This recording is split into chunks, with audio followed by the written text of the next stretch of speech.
if there's something strange in your neighborhood, you know what? I won't even finish it. Nerd Soul.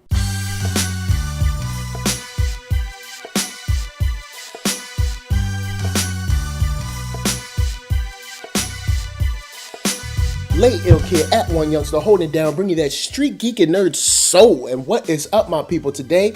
Oh yeah, we're about to get into Talk Shop.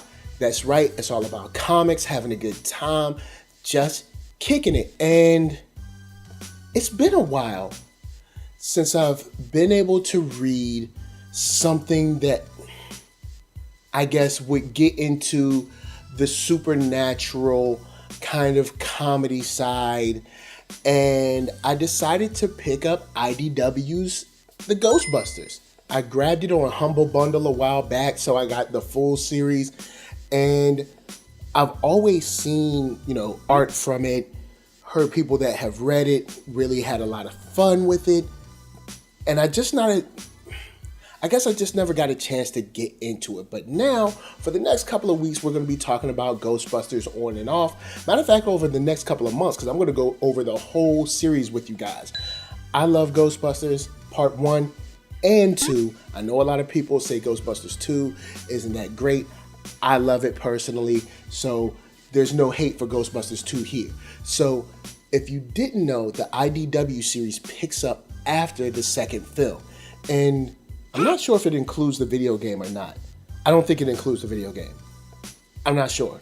Maybe, maybe not. You guys will correct me in the comments. But it's just fun.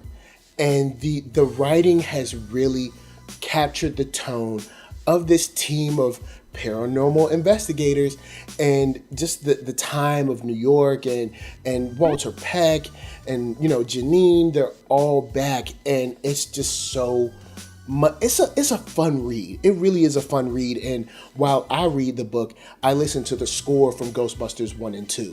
So it kind of helps also immerse me in the world, thinking about the scenes and stuff like that. Now, to start off, we're going to be talking about Volume 1, which covers issues 1 through 4. And it's a nice kind of jumping off point. And I think it has a lot to give. And when I say give, we're talking about the team members and how they relate. This is a volume that's called Man in the Mirror. It deals with, Gozer kind of not too happy how he or she was represented in the Stay Puft Marshmallow Man. So Gozer wants a mulligan, and using the Man in the Mirror to possess someone and Jim Silver to kind of get Ray to choose a better vessel, if you will.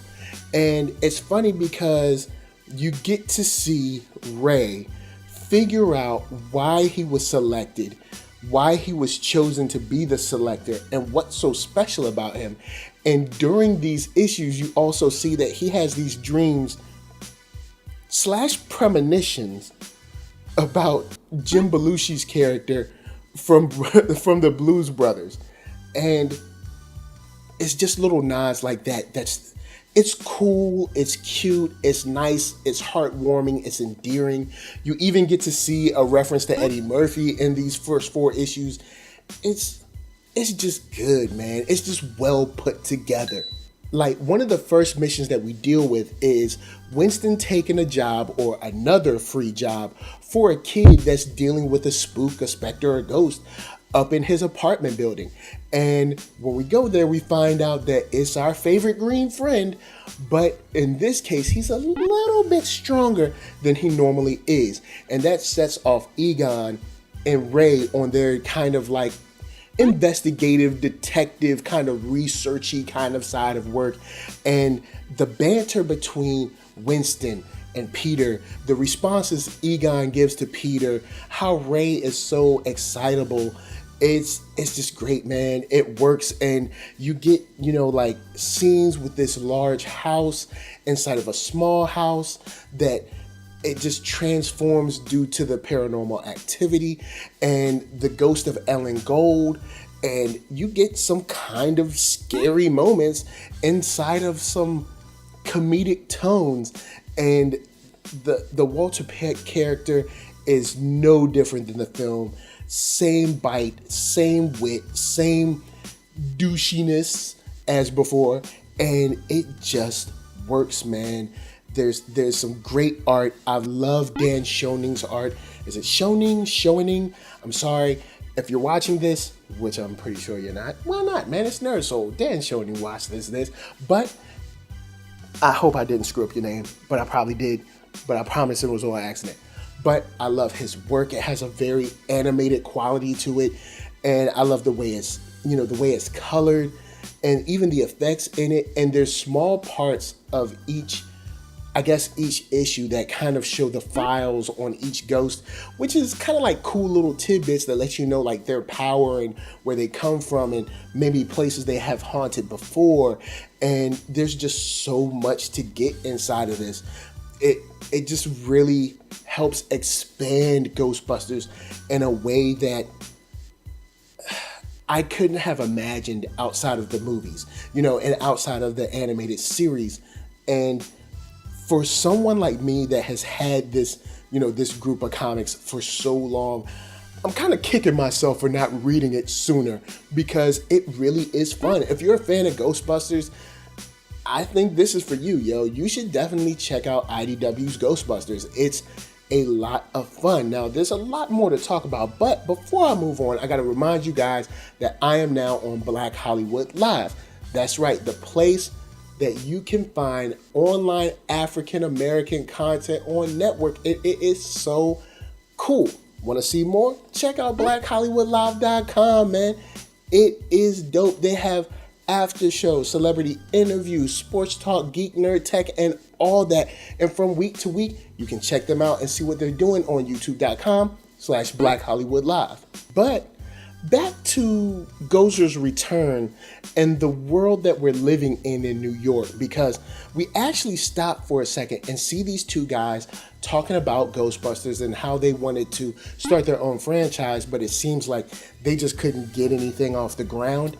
And it's funny because I'm sure that they're going to play them out later on, but the way they speak about it, it just provides a real world context, even though we know that this is all fun, but it does provide kind of like a real world reaction to people that could do something like this. And, all these spirits that are around the world, of course, after Explosion in the first film, where the ghost just kind of like went everywhere. So you have, new weapons like this mega trap, the proton bombs. You got, some great art. You got Gozer coming back for the first 4 issues. You got this amazing banter that just harkens back to the original films. There is so much to love here. And, between Ray being the special chosen one, Peter still being Peter, Winston being like more instrumental and being more of the like our entry point into the team. Man, I just love this, yo. Like, you should check out these first 4 issues and see if you want to go forward. I think you're going to want to go forward if you like Ghostbusters at all. I think you'll definitely want to go forward. I highly recommend this. It's a fun read. It's something that you can just rip through. It's, I won't say it's joke after joke after joke, but there's enough banter and witty comebacks to each other. It's almost like old friends hanging out together that kind of know each other's tells and buttons to push.